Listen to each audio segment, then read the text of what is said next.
My name is Johnetta Holmes Heberly. I'm the education coordinator for the Finney County Historical Museum. And tonight we are honoring the Pioneer Awards to the Meeker and Jameson families. There's a committee from the Historical Society that picks two honorable families who've lived in Finney County for over 40 years and have left some kind of lasting mark, a positive mark, on our community. And we try to cover the 4 sections of the county when we make those suggestions. And then I research the families, meet with them, and then I make a film clip movie for each family to share tonight. Their story of how they came to Garden City and what they've done to promote and be part of our community. We took Granddad to South Carolina, that's where he was from. And I met the Baldwin side of the family, but I didn't know. Granddad was one of 17 kids, and he was the only one that left South Carolina.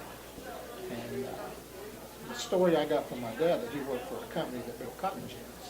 And so that's how he met my grandmother, was down at Tom Bean, Texas. And then from there, he moved to Yuma to help with another project down there. So, and about 1929, 1930, they moved up to Garden. And we've been here ever since. So it really is amazing to think that Granddad was, he had a vision. Him and Dean Wiley were very good friends. And when the city was growing, they always, they had conversations about how things should go. The original sewage treatment plant was supposed to be south of our house, but the state wouldn't approve it because it was in a floodplain, so they moved it on the east end of our place, and it's been there ever since. And that was in 1964. So, lots changed and lots stayed the same. They basically grew up here. Dad bought the farm here right after World War II. He was in the Navy in the war, and he bought the farm northeast of Garden City, and I think moved out there, I believe, in 1947. And it was an old sod house. He stuccoed the outside, pine paneled the inside. And Doug and I went to a one-room country school. Fireproof metal ceiling. We both went to Sunrise School. One of our biggest population, biggest class was first to 8th grade. We had 10. We had 18 people at one time. The low was 13 in the entire school in 1 year, but all 8 grades, one room.